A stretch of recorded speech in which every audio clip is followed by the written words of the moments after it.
سامعین، وہ جنہوں نے کہا تھا کہ اللہ تک پہنچنے کے بہت سے راستے ہیں، لیکن میں نے جو راستہ چنا ہے وہ مخلوق سے محبت ہے۔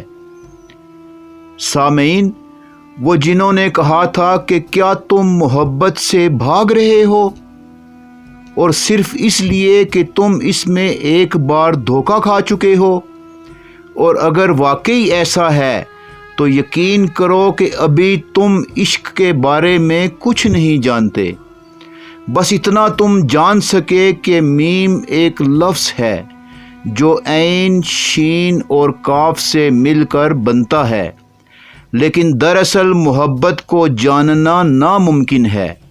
محبت ہوئی جا سکتی ہے، یا اس کی زبان سے عشق سنا جا سکتا ہے، لیکن جس نے محبت کی نہ ہو بلکہ محبت کو جیا ہو، کیونکہ محبت کوئی کہانی نہیں اور نہ ہی محبت کوئی کھیل ہے، بلکہ محبت تو ایک موسلا دھار بارش ہے، ایسی موسلا دھار بارش کہ کوئی بھی اس میں بھیگے بغیر نہیں رہ سکتا۔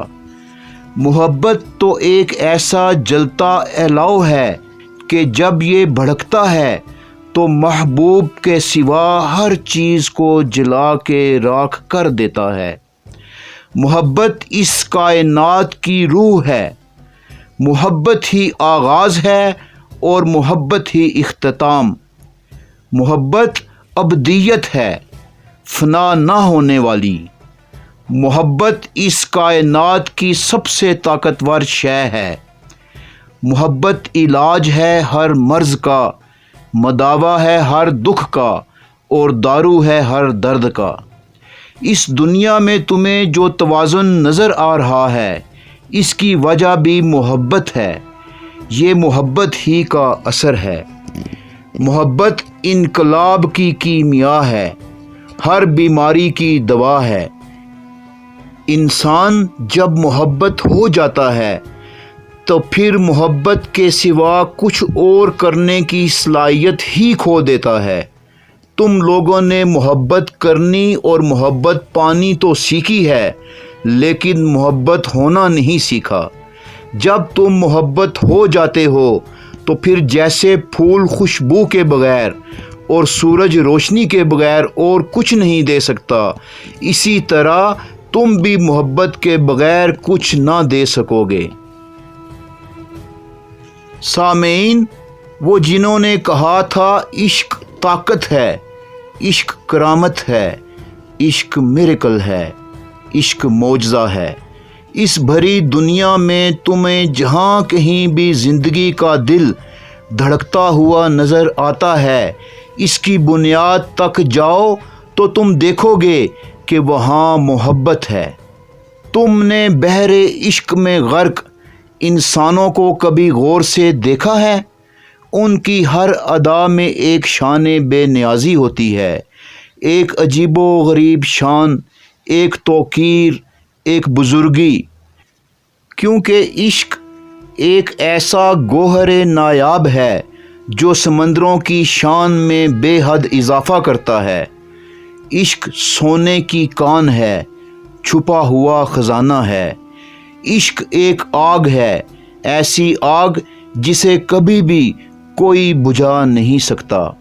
اس دنیا میں جو بھی حسین ہے، اسے صرف ایک ہی چیز حسین بنا رہی ہے، اور وہ ہے محبت۔ اس دنیا میں اللہ تعالیٰ کے جو بھی راز آشکار ہوئے ہیں، وہ محبت نے ہی آشکار کیے ہیں۔ عشق تو اجنبی ہے اور اس کی زبان بھی انجانی ہے، کیونکہ عشق وہ حالت ہے جس میں بول کر بتانا مکروہ ہوتا ہے۔ عشق تو خاموشیوں کی خلا میں بولتا ہے۔ تم اور تمہاری اس دنیا کے درمیان ایک پل ہے، اور وہ ہے محبت۔ اس دنیا کے مادی وجود کی پوری زندگی اٹھا کر دیکھ لو، ایک ہی دھاگا ہے جس نے سب کو جوڑ کر رکھا ہوا ہے، اور وہ دھاگا محبت ہے۔ محبت تو خوف کے سمندر میں ایک بے خوف جزیرہ ہے، زندگی تو ایک سکھ ہے اور اس میں دکھ شامل کرنے والا جذبہ خوف ہے، مگر جو زندگی کے ساتھ عشق کی بنیاد پر رابطہ استوار کر لیتا ہے تو پھر وہ ہر خوف سے آزاد ہو جاتا ہے، کیونکہ خوف اور عاشق کا کبھی ملن نہیں ہوتا۔ عاشق کا زندگی سے اتنا گہرا تعلق ہوتا ہے کہ خوف اس میں کبھی گھس نہیں سکتا۔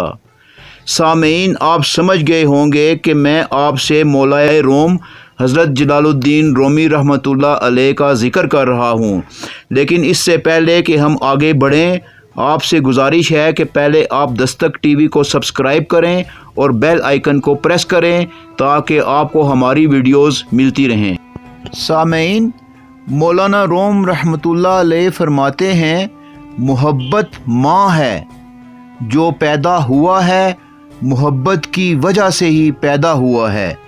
محبت پریوں کی کہانی نہیں ہے اور نہ کوئی کتاب ہے، اور نہ ہی ایجاب و قبول کرتے ہوئے جوڑوں کا عہد ہے۔ محبت تو ایک درخت ہے، ایسا درخت جس کی شاخیں زمان و مکان کی حدود سے بھی آگے نکلی ہوئی ہیں، اور جس کی جڑیں اتنی گہری ہیں کہ ازل سے جا جڑی ہیں۔ محبت راز ہے، مگر ایک کھلا راز۔ محبت کائنات کی سب سے واضح مگر چھپی ہوئی طاقت کا نام ہے۔ محبت جوش ہے، ہوش نہیں ہے۔ محبت ایک بے خودی ہے، یہ خودی نہیں ہے۔ محبت احساس ہے، دلیل نہیں ہے۔ دلیل تو نفع دیکھتی ہے اور ذاتی مفاد دیکھتی ہے، جبکہ محبت تو سب کچھ لٹانے پر ہر دم تیار رہتی ہے اور سب کچھ لٹا کر بھی بدلے میں کچھ نہیں مانگتی۔ محبت وہ تیز دھار تلوار ہے جسے نہ شہرت کی پرواہ ہے اور نہ بدنامی کا ڈر۔ محبت تو دیوانگی ہے، محبت خوشبو ہے، یہ چھپتی نہیں۔ محبت کی تشریح نہیں ہو سکتی، محبت کا صرف تجربہ ہو سکتا ہے۔ محبت میں کوئی عروج نہیں ہوتا اور نہ ہی کوئی زوال ہے۔ محبت میں کوئی آج نہیں اور نہ ہی کوئی کل ہے۔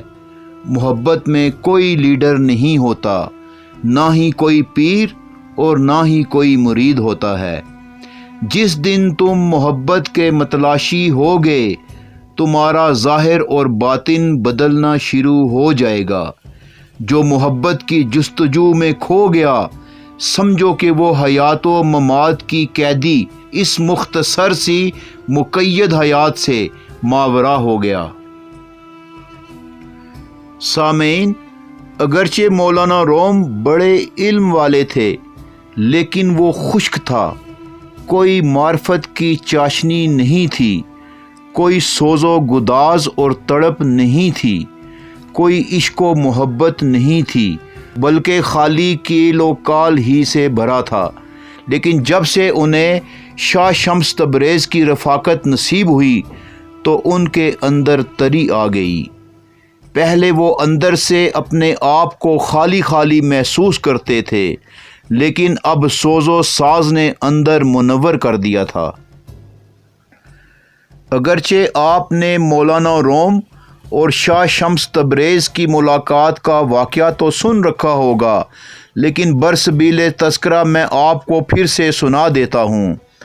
حضرت شاہ شمس تبریز اللہ کے مجذوب اور ولی تھے۔ وہ ایران کے شہر تبریز سے تعلق رکھتے تھے۔ انہوں نے اللہ پاک سے دعا کی کہ اے اللہ، تو نے مجھے یہ جو باطنی علم و سمجھ عطا کیا ہے، یہ میں کسی ایسے بندے کو منتقل کرنا چاہتا ہوں جس کے پاس قلم اور گفتار کی قوت ہو، تاکہ جب میں تیرے پاس حاضر ہوں تو ندامت نہ اٹھانا پڑے۔ پھر انہیں اللہ کی طرف سے اشارہ ہوا کہ کونیا چلے جاؤ۔ چنانچہ شاہ شمس تبریز کونیا روانہ ہو گئے۔ وہاں پہنچ کر مولانا رومی رحمۃ اللہ علیہ کے مدرسے میں جا پہنچے اور دیکھا کہ مولانا رومی ایک حوض کے کنارے بیٹھے ہیں، پاس بہت سی کتابیں الٹی سیدھی پڑی ہیں اور بہت سے طلبہ محو مطالعہ ہیں۔ شاہ شمس تبریز نے پوچھا، این چیست؟ یعنی یہ کیا ہے؟ مولانا رومی نے ان پر نگاہ ڈالی تو دیکھا کہ ایک دیہاتی فقیر ٹائپ بندہ کھڑا ہے جو اکثر ان پڑھ اور جاہل ہی ہوتے ہیں۔ تو مولانا نے ذرا کوفت سے جواب دیا، این آ است تو نمی دانی، کہ یہ وہ ہے جو تو نہیں جانتا، یعنی تیری سمجھ سے باہر ہے۔ یہ سننا تھا کہ اس درویش نے ان کی کتابیں اٹھا کر پانی کے حوض میں پھینک دیں۔ یہ دیکھ کر مارے غم کے مولانا روم کا دل اچھل کر حلق میں آ گیا اور بولے کہ تو نے یہ کیا کر ڈالا؟ میری فقہ کی ساری کتابیں پانی میں پھینک دیں۔ تو نے تو ہمارا بہت نقصان کر دیا، کیونکہ اس زمانے میں پرنٹنگ پریس تو تھے نہیں اور روشنائی ہی سے لکھائی ہوا کرتی تھی۔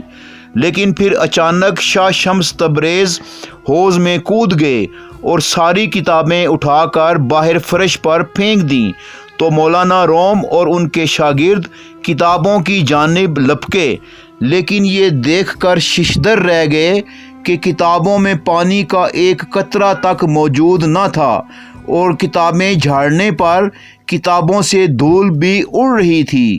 یہ سب دیکھ کر مولانا روم نے شاہ شمس تبریز کے مرتبے کا اندازہ کر لیا اور پوچھا، این چیست؟ یہ سب کیا ہے؟ تو شاہ شمس تبریز بولے، این آ است تو نمی دانی، یعنی یہ وہ ہے جو تیری سمجھ سے باہر ہے۔ اس ملاقات کے بعد مولانا روم نے حضرت شاہ شمس تبریز کی صحبت اختیار کی اور ایسی صحبت اختیار کی کہ دونوں ایک دوسرے کے لیے ایسے لازم و ملزوم ہو گئے جیسے جسم اور خوراک ہوتے ہیں۔ سامعین، مولائے روم فرماتے ہیں کہ کنواں کھودنے والے خود ہی کنویں میں جا گرتے ہیں، اچھائی جزا پائے بغیر نہیں رہتی اور کوئی برا آدمی سزا پائے بغیر نہیں رہتا۔ اللہ پر یقین رکھو اور باقی جو ہوتا ہے اسے ہونے دو۔ انسان کا دل آئینے کی طرح ہے، جو کوئی اس میں جھانکے گا خدا کو دیکھ لے گا۔ پرسکون وہ ہے جسے کم یا زیادہ کی کوئی فکر نہیں ہے۔ اگر میرا علم مجھے انسان سے محبت کرنا نہیں سکھاتا تو ایک جاہل مجھ سے 1000 درجے بہتر ہے۔ یاد رکھیں، مقدس اور پاک مقام میں داخل ہونے کا راستہ آپ کے اندر موجود ہے۔ گزشتہ واقعات کو یاد کرنا اور آئندہ کی فکر دراصل خدا سے حجاب اور دوری ہے۔ تو دونوں کو جلا دے، ماضی اور مستقبل کے واقعات پر نہیں، ان کے پیدا کرنے والے پر نظر رکھ۔ جو وسوسے کا دوست ہے وہ اللہ کی ذات کو کب دیکھ سکتا ہے؟ لوگوں کے درمیان اللہ اس طرح روشن ہے جیسے ستاروں میں چاند۔ اگر تو نہیں دیکھتا ہے تو یہ دنیا تو معدوم نہیں ہے۔ اپنے نفس کی انگلی کو آنکھ پر سے ہٹا لے، پھر تو جو کچھ چاہتا ہے وہ دیکھ لے گا۔ سامعین، مولائے روم کا نام محمد جلال الدین تھا، لیکن آپ مولانا رومی کے نام سے مشہور ہوئے۔ آپ 604 ہجری کو بلخ، افغانستان میں پیدا ہوئے۔ فارسی زبان کے ایک بہترین اور مشہور شاعر تھے۔ آپ کا شجرہ نسب 9ویں پشت میں جا کر حضرت صدیق اکبر رضی اللہ تعالی عنہ سے جا ملتا ہے۔ آپ ابھی 6 سال کے تھے کہ آپ کے والد بلخ سے ہجرت کر کے نیشا پور چلے گئے۔ 18 سال کی عمر میں آپ کی شادی کر دی گئی اور اسی سال آپ کونیا ترکی میں جا کر آباد ہو گئے۔ پھر والد محترم کے انتقال کے بعد 629 ہجری میں مولانا روم حلب و دمشق روانہ ہوئے، جو اس زمانے میں علوم و فنون کے مراکز تھے، جہاں مولانا روم قرآن و حدیث، تفسیر، منطق، فلسفہ اور دیگر علوم میں درجہ کمال تک پہنچ گئے۔ تکمیل علوم کے بعد مولانا روم کونیا واپس آ گئے، جہاں ان کے استاذ محترم شیخ سید برہان الدین نے انہیں 9 سال تک طریقت اور سلوک کی تعلیم دی۔ ان دنوں مولانا پر ظاہری علوم کا بڑا غلبہ تھا۔ 642 ہجری میں بمقام کونیا آپ حضرت شاہ شمس تبریز کے مرید ہوئے۔ شاہ شمس تبریز کا سلسلہ نسب حضرت علی رضی اللہ تعالیٰ عنہ سے جا ملتا ہے۔ وہ سادات گھرانے کے چشم و چراغ تھے۔ آپ نے اپنی سب سے مشہور تصنیف فارسی اشعار میں مثنوی روم لکھی۔ 68 برس کی عمر میں 672 ہجری میں آپ نے کونیا میں انتقال فرمایا اور وہیں پر دفن ہوئے۔ آپ کی تعلیمات ایسی تھیں کہ نہ صرف مسلمان بلکہ سارا یورپ آپ کا معتقد تھا، اور آج بھی ان کے مزار پر اگر آپ جائیں تو سیاحوں کی ایک کثیر تعداد یورپ سے آئی ہوئی ہوتی ہے، جو ان کی قبر پر حاضری دینا اپنے لیے سعادت سمجھتی ہے۔ سامعین، آپ دیکھ رہے ہیں دستک ٹی وی کا پروگرام مولائے روم، جو اب اپنے اختتام کو پہنچتا ہے۔ انشاءاللہ بہت جلد ہم آپ کی خدمت میں دوبارہ اگلے پروگرام کے ساتھ حاضر ہوں گے۔ اس وقت تک کے لیے اجازت چاہیں گے۔ اللہ نگہبان۔